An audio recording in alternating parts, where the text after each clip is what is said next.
Ladies and gentlemen, welcome to the first episode of my new Football Manager 2019 series. And this one is going to be a little special one because I'm going to do a club that I normally wouldn't do for a Football Manager series. And I have a very, very special reason for that. And that is lately, just a few weeks after Football Manager 2019 got released, a dear friend of mine passed away far too early. So he was a big fan of this club, a huge fan. And in honor of him, I'm going to do a short save with this club. And this club is Real Madrid. And of course, Real Madrid is a huge club and not a club that I would normally pick, as I said. But I think this is a special moment for me. I'm going to do it in honor of my friend. It's going to be a very short save. Is going to be 1 to 2 seasons. It's going to be one season if you manage to get success, and at the most 2 seasons. And for real, I believe if you don't manage to get success with Real Madrid in 2 seasons, you will get fired. But this is also a little bit special for another reason, because I mean, everybody knows that what a great club Real Madrid is, but this season in real life, they've really been struggling. Already back in October, they sacked their manager, and currently when I'm recording this, they are 10 points behind Barcelona. So not only I can do this in honor of my friend, I can also do this as a big challenge to see if I can manage to do better with Real Madrid than what's having going on in real life. So 2 challenges in one, and being able to honor my friend. I can't ask for more. So yes, sit back, relax, enjoy, and welcome to this new series. Let's move straight ahead through the whole preseason and see what have happened. How does Real Madrid look for the first game of the year? And the preseason have passed, and here we are at the start of the real season. And, well, what have been going on? First off, as you can tell, I have installed a new skin for Football Manager. Well, I had that when I started this episode too, but for this series, a new skin. I felt a new series, new skin. Because for my Roma series, I was using the full skin. This one, though, has some problems. I'm not sure if I'm going to keep it. And the problem is that it uses colors from whatever team you're a manager for. And with Real Madrid having light colors, it actually makes the text hard to read in some places. So I have to think about it. But yeah, what have been going on during the summer? Well, first off, it was a very weird start to the preseason. Because basically most of my team was away on holiday because of international games and so on. So more or less half of these games, all of these, the first fours, almost my whole team was away. I had like 4 or 5 normal players. All the rest was like, yeah, it was a messy situation, and we lost against teams that we never should have lost against for real. And even like for the buying game, we were missing some players. Then people started to come back, and as you can tell, we managed to win the Euro Super Cup versus Atletico Madrid. I'm very happy with this result. And then we also managed to win the last friendly. Like, most of these games has been like against Chinese teams and so on. But we had Bayern Munich there, we have Atletico Madrid. So some real teams coming up. So what have been going on with the transfers then? Well, only one players have left us. Because, you know, West Real Madrid, you have 3 really good goalkeepers. And I'm going to show you pretty soon that one of them have left. Actually trying to sell the second one. Not because he's not good, he's great. But we could need the money, and we could need the room in the wage department. So, what Galacticos have Real Madrid brought in for this season? Well, the first Galactico is, yeah, Robert Hutt as a free transfer. At 34 years old, he's not a man for the future. But with Real Madrid, I felt like we only had 3 central defenders, which means like you only need to get like an injury and so on to get in some really tough situations. And as a free transfer, as a 1-season deal, I think it's a good choice. I mean, heading 17, marking 15, tackling 17, high in determination, high in bravery, 17 in strength, 18 in balance. And we basically not paying him anything, and he agreed to a backup status. I think it's a good signing, even though, well, the Galactico line is thin. So who's the next Galactico coming up? Oh, is Daddy Drinkwater? Yeah, clearly another Galactico coming in. And the reason for me signing him was basically I wanted to keep most of my money to make a really big signing, but I felt like we needed another central midfielder, especially one that can play as a box to box. And he, once again, another player that agreed to a backup status. I think it's an okay signing, and clearly maybe not a player that will be with us for many seasons. But we paid, I think it was 5 point something or 6 million euros. And yeah, I think it's basically a good option to rotate with all of the other guys in the middle. He's clearly not one of the strongest one, but he's one of the few that can actually play very well as the box to box. And then we have the potential Galactico. It's a player. I had my bid accepted. The problem was that they required a clausule to be in that they would only sell him if they manage to find a replacement. So I feel like maybe I've gotten fooled, because now it's been like 3 weeks and every single week it just pops up that they haven't managed to find a replacement. And yeah, I feel like we might have been got fooled, because the name is a big one. This would be the real Galactico. Eden Hazard, they have accepted the bid, but they need to find a replacement. And I feel like the time is just ticking away. Will we be able to get him? Will they be able to find a replacement? Are they even trying to find a replacement? I feel like this would have been the perfect option, especially since, of course, you know, for this season, Real Madrid lost Ronaldo, and I think this would be the perfect option to replace Ronaldo with. But will it happen? I don't know. They have accepted the bid, but they haven't found a replacement, which puts us in a weird position and a difficult one for sure. And for the transfers, as you can tell, this is what we were talking about before with like the light colors and the background. But the main thing, we sold Casilla for 18 mil. I think 18 mil is pretty good. I mean, he's not a bad goalkeeper. It's just that we had 3 really good goalkeepers. And we still have, of course, if you take a look at the goalkeepers, we still have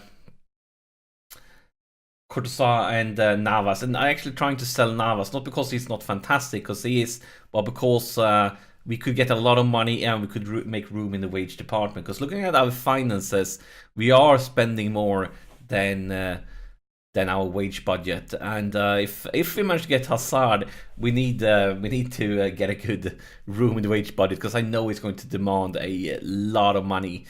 But I'm not sure if we're going to make that happen. We'll have to wait and see.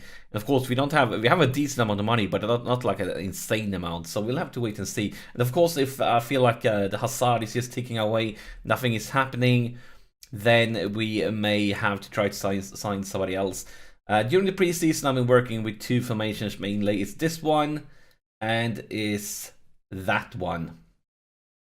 I feel like considering the players we have, these 2 formations, the ones working the best for us. I've also been trying out with different tacticals. Right now we are playing a vertical tiki-taka. I'm not sure if that's okay to be doing stuff like that as Real Madrid, but that was what I've been experimenting with, still trying out different individual instructions and different instructions for different, like in possession transition. And yeah, we'll just have to wait and see. But I'm feeling like I'm going to use this mostly at home, especially against weaker teams. And this will be the away formation and the formation against strong teams. And also, yeah, another thing I forgot to talk about, we have had a lot of injury troubles. Right now, Llorente is the only one injured, but Asen's just been out most of the preseason, Ramos been out the most of the preseason, Bale just come back from an injury. And yeah, that's basically the situation. Isco was out with an injury, but he's back in business now, but you can tell he's lacking match fitness. But yeah, it's game on. It's the first season, and Drinkwater need a number, so let's give him one and submit that one. And this is the real deal. Now it is the first real game of this new series. We are playing as Real Madrid, away versus Levante. And what do you want to tell the lads? Let's see here. Maybe like that. No, it didn't work at all. Of course, I still need to get to know. With Roma, I started to like kind of finding out what worked and didn't work with the team talks. But with Real Madrid, it's of course a completely new open book when we need to find out how did they react to things. But when we are playing here, here is actually the first highlight, and it's not good news for us because maybe it could become. Here is Vasquez, and Vasquez is starting because of the Bale injury. Bale is on the bench, as you saw. What is he going to do? He shines. Isco hits the post! That could have been a sensational start to the game, guys. It's time to show some passion here. But yeah, the wage budget is actually some problem here because we are already spending more than our wage budget. And we really would like to get a world-class player in, which means I'm not sure how we're going to do that. Like, because we're going to have to spend a lot of money to get a world-class player, which means it won't be much room to decrease the transfer budget to make room in the wage budget. So yeah, that could be difficult. And here is Levante, and this is a really weak defense. Really weak defense. I think it's Ramos is lacking match fitness. This is he's been injured the whole preseason. I think this is his first game this year, so maybe he just need to warm up some more before he actually can start giving those attackers a difficult day at work. Clock ticks away now. Here's the throw-in for Levante. Where is this one heading? Can we turn it around? Yes, we can. Here's Marcelo. Marcelo all by himself. He breaks into the box. And well, a bit optimistic, but I kind of like it. I like when players take those little initiatives. But we are getting closer to half time. They actually have created more chances. So well, we're kind of an equal foot. They have that home advantage. We can't be really that pleased with this first half. Clearly room for improvements. I'm not going to go crazy attacking already. But we want to tell the lads that we're not pleased with the first half. And then let's take a look at the tactics. I think we should just do a small change. And let's try, instead of positive, go attacking. And then let's just start the second half and see how it changed with, or how it feels with a different mentality here. I think also we could clearly demand more from the lads. We should be a team full of world-class stars. It's time to start acting like one. And we are creating chances here. I like that. But still no highlight here in the second half. Okay, sticks away. And it takes not much going on. And of course we see Levante with a throw-in. Could we win this one? Maybe. Can we? This is not winning the ball. Focus, lads. We can take it back. We are still 4 against 1. You should be able to win this one. Let's go all the way back to the middle of the pitch. Come on, lads. We could turn it around. Win this one. That's on direct order. Yes, we did. Here's Vasquez. Vasquez with a long cross for Benzema. Benzema breaks through into the box. And, well, at least we got a first highlight of the second half. And not much going on here. I think it's actually time. I think it's time to do something drastical now. Let's go to the tactics screen. Let's change the formation to the more attack-minded. Now let's see if having a bad day at work. We have Benzema's been garbage. And he's kind of the worst one. So let's see here. Modric is getting tired. How well can Casemiro play in this position? He can play it very well. So let's remove Modric then, and as a replacement, it's time for I'm doing some thinking here. Maybe it's time for Asensio to make his this is also like I think he played like the first friendly or something like that. He's been injured the whole preseason. This is his comeback.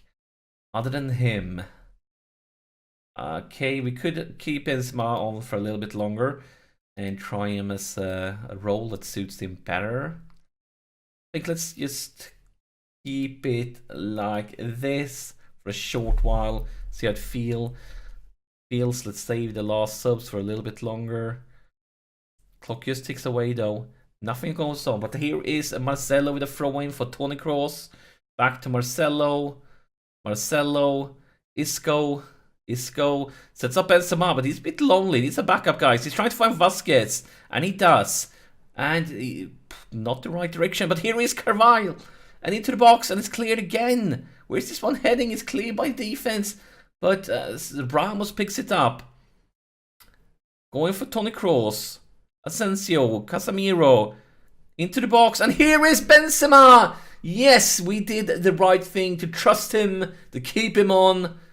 And yeah, I'm not sure how good Levante is this season and what to be expected from them. So it's a bit hard to tell if this is a great result or if it's a bad result or whatever. But as long as we are in a position to take 3 points away, I know that's always a an important result, because you know the away games is always a little bit extra, a little bit special. Let's see who's tied here. Ramos is dying. Of course, this is comeback, but we're going to keep him on. I think it's time to bring in... I mean, Vasquez has been good. Maybe we should go with Isco, actually. We are going to do that. Bring in Bale instead of Isco. And I'm okay with that. And then the last sub. What do we want to do here? Who do we have on the bench? This is somebody we really want. I mean, we could go with Drinkwater instead of Toni Kroos. Just get them fresh legs in the middle. And then, of course, we need to change one of them around. Drinkwater can basically play in every role. So let's just keep it like this. 5 minutes. Focus takes away here. Not much going on. 3 minutes of extra time. We have a corner. Asensio with the corner. Time is more or less up. And I guess the ref will blow the whistle. Maybe we can create something in the last few minutes. Ramos or Casemiro. And that's the full-time whistle. Yeah, as I said, I'm not sure how strong Levante is in this game this season. So I don't know if it's a fantastic result. But winning away in the league is always like... Doing away, I would say as much as... if we can do well in away games, we set ourselves up in a good situation to winning the league. So I think I'm going to say well done. And I think this is officially the end of the first episode of this new series. Next episode, we might know what happened to Hazard, have he joined us, or maybe some other Galactico have decided to join us. But yeah, I just want to end with a short note. If you're not already a subscriber to this channel, make sure to subscribe now so you don't miss any episodes, so you can keep track of this series. And also make sure to press that notification bell, because YouTube might not tell you about new episodes even if you're a subscriber, if you haven't clicked that notification bell. So do that, and I would be very, very grateful if you guys could help me off with this first episode by pressing that like button. I would really appreciate it. Just have this episode get a great send-off with a lot of likes. So I would be very grateful if you did. So thank you so much for sharing your time with me. And I'm excited for this new journey. And I'll see you in the next episode.